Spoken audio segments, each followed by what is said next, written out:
baada ya kuweka nadhiri za kwanza, mama alifurahi mno. Kwa sababu mimi baada ya kuingia utawani, dada yangu tunayefuatana, wakati ule alikuwa anafanya kazi. Naye aliamua kwenda utawani. Kwa hiyo mwaka 95 au 96, yeye aliondoka akaenda shirikani, shirika la Sisters of Mary Immaculate liko na Njota kule Masasi.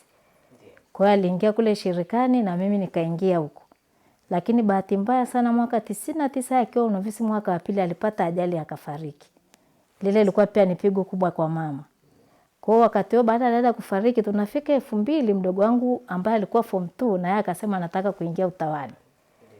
Kwa mama ilikuwa kidogo ngumu, sasa yule kashakufa, sasa inakuaje? Sisi tumezaliwa watoto 10, wa kike 8, wa kiume 2. Wewe ni wangapi kati yao? Mimi ni mtoto wa 5. Na katika hao 8, 3 ndio tumeingia utawani.